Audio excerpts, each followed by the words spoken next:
RWBY Chibi Season 2, Episode 16, Neptune Noir. Definitely an awesome episode. I think I really enjoyed all three of the skits in this one. As usual, I enjoyed the first and the last more than I enjoyed the one in the middle, which was also the shortest one.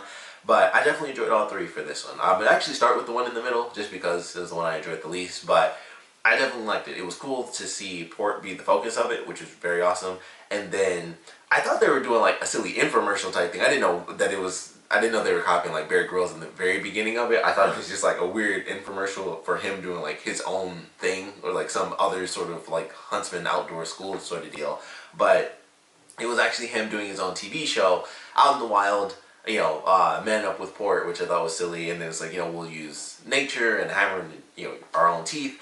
Which, of course, the joke was that he didn't actually need the hammer, he just used his teeth. So they're going through and it's like, you just need power and will and all this other stuff. And then Winter comes along, and I thought the joke that they were making at first was that they were going to like pan the camera over and he'd be like right next to the school or something like that, because that's something that's come up with Bear Grylls, where it's like a whole controversy thing where he'd actually be like, a mile away from something. He wasn't like really like in danger or anything crazy like that. So I thought that was the joke they were making, where it was just going to be Winter kind of just walking around. It's like, oh, the school's actually like, right around the corner. He's not really toughing it out.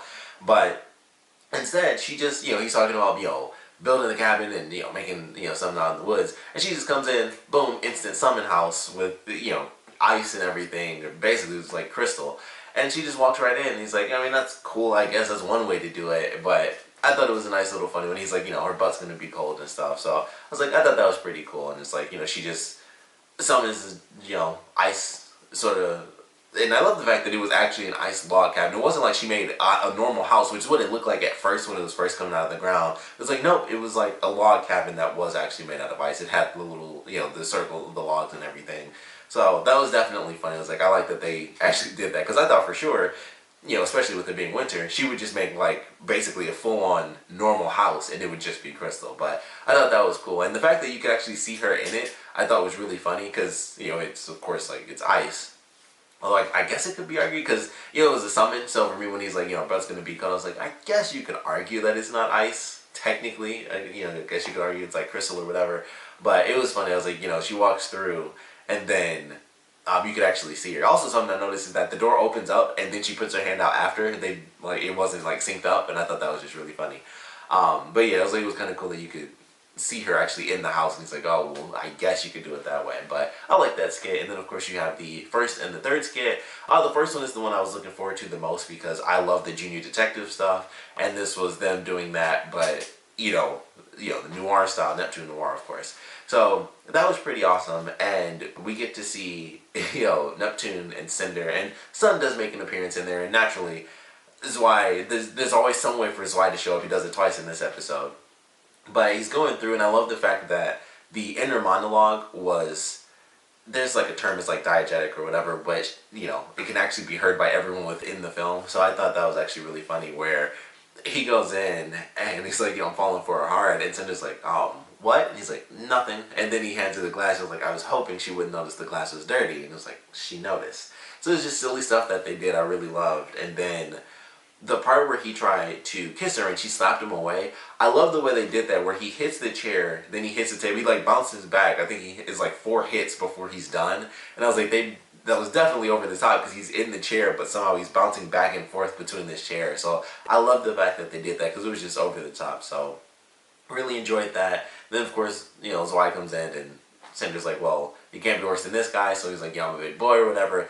Flips his hat, knocks over the milk, and then, the way they do it, where he's like freaking out about it. And then it pans over to Sun, who's been the one doing the music the entire time. So it was just really funny. And he was like, forget about it. I forgot what that's from. I wish I could remember exactly what that was from, but that's like a direct line from a movie. But of course they don't say Chibi Town.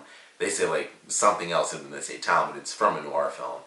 And then he goes back to playing it. So I thought that was pretty awesome. And then the end, I was actually pleasantly surprised. I didn't expect them to do, a thing where it was like so focused on Taeyang, which I thought was great. And it was really just him for the most part until like the very end, which was really cool too.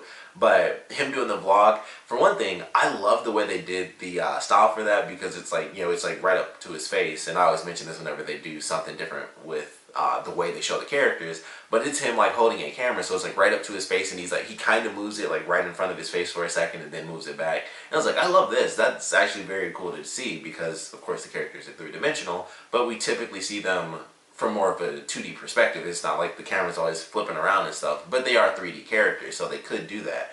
And they kind of do that a little where, like I said, he's holding it sideways and then he looks and then he kind of moves it here a little bit. And I was like, I love that. That's really cool, and it's kind of bobbing up and down and you can just see it differently. And then, of course, he falls and he breaks the camera.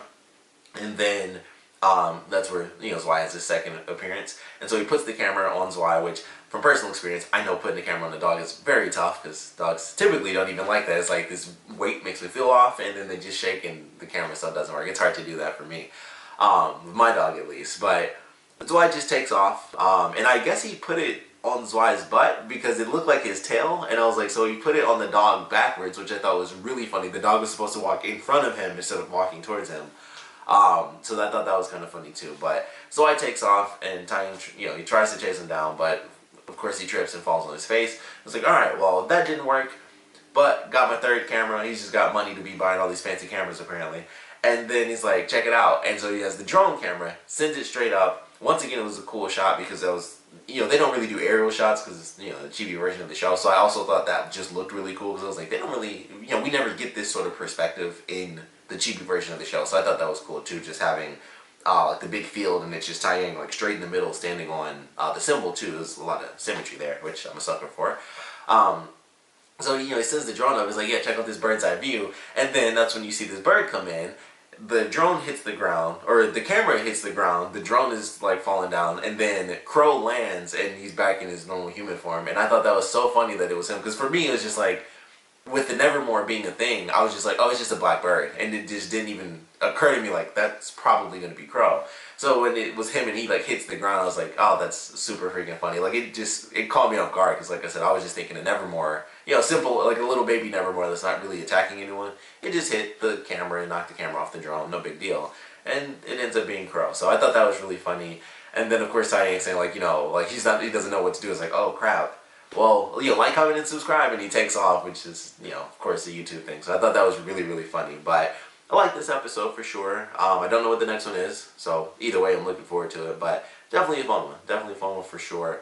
And I'm not sure, I'm gonna have to look it up because, of course, I don't end up watching anything on Rooster Teeth. But I gotta see how close we are to the season finale. I would assume we're fairly, especially now. It's September. We got, actually, what is today's date? It is, I want to say it's the 6th. Yeah, we have officially less than a month for RWBY Volume 5, so that's super freaking great. I cannot wait for that.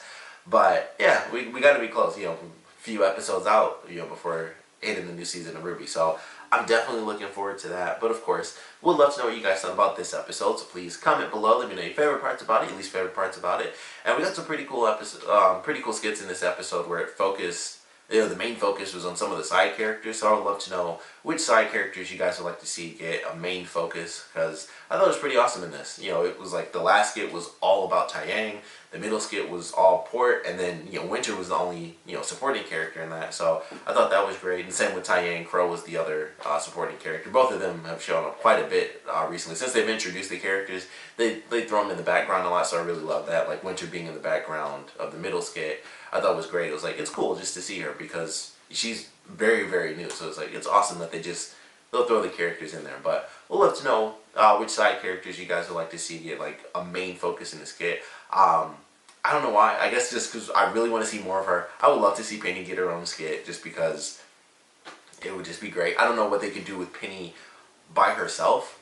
But I'm sure there's something great with that. Like her and then a bunch of, they could be like nameless characters or whatever. But even if it was just like focused mostly on Penny, that would be great as well, which we've had before, the cannonball thing. But she showed up like halfway through that, and then she was like one of 4 characters involved in that. So if it was something that was like just her or her and one other character, that'd be great, because I want to see more Penny. So that's really it. But we'd love to know which characters you guys would like to see get their own skits, or at least be like the main focus out of one to 2 characters. And of course, we'd love to know what you guys thought about this episode in general. So please comment below, let me know, and thanks for watching.